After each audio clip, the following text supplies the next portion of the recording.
Lucas had always loved rivers. The peaceful rhythm of paddling through quiet wilderness made him feel connected to nature. One weekend, he decided to take a solo canoe trip along a remote forest river known for its breathtaking scenery. What he didn't know was that the river had a much more dangerous side.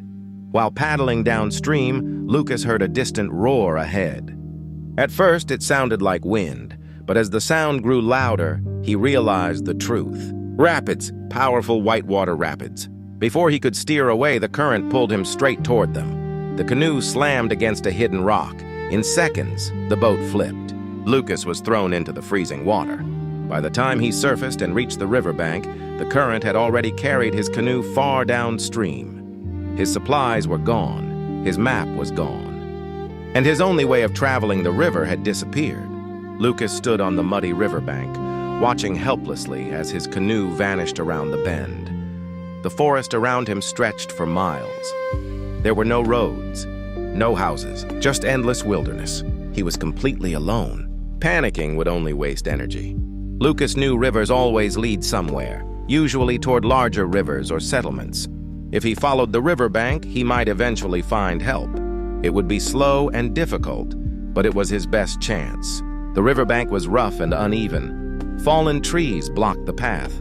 Sharp rocks made walking painful, but Lucas kept moving, always keeping the river in sight.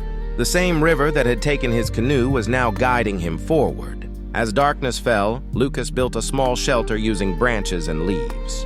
The sound of the rushing river echoed through the forest. It reminded him that he had to keep going. Somewhere downstream, there had to be people. The next day, Lucas noticed something encouraging. The river widened and slowed. Large rivers often meant nearby towns or fishing camps. His hope slowly returned. Hours later, Lucas spotted something unexpected in the distance.